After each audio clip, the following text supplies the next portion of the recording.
Alors, vous savez qu'il y a une loi sur l'euthanasie aujourd'hui qui est à l'Assemblée nationale. Donc, ils vont voter la loi pour l'euthanasie.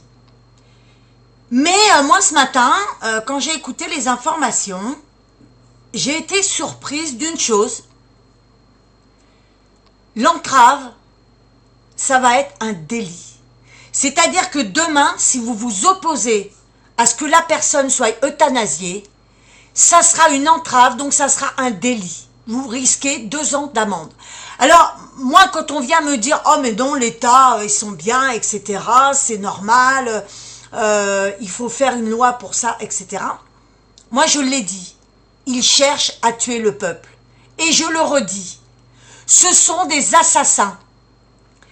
Tout ça pour faire des économies et aujourd'hui les vieux ils veulent, alors ils vont être vieux eux aussi hein, donc et ça devient inadmissible qu'on puisse voter une loi pour l'euthanasie. Écoutez ce qu'il dit, écoutez. La loi sur la fin de vie sera donc votée ce mardi solennellement à l'Assemblée nationale. Hier, les députés ont adopté une mesure pour le moins surprenante, le délit d'entrave à l'aide à mourir. 2 ans d'emprisonnement et 30 000 euros d'amende.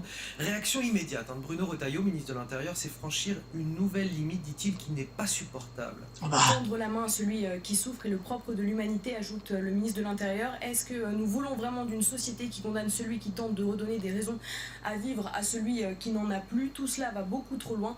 On ne peut pas être coupable de compassion. Voilà, donc là ça devient inadmissible, c'est insupportable de voir qu'à l'Assemblée nationale, on vote une loi pour l'entrave parce que quelqu'un est contre qu'on euthanasie une personne. C'est inadmissible.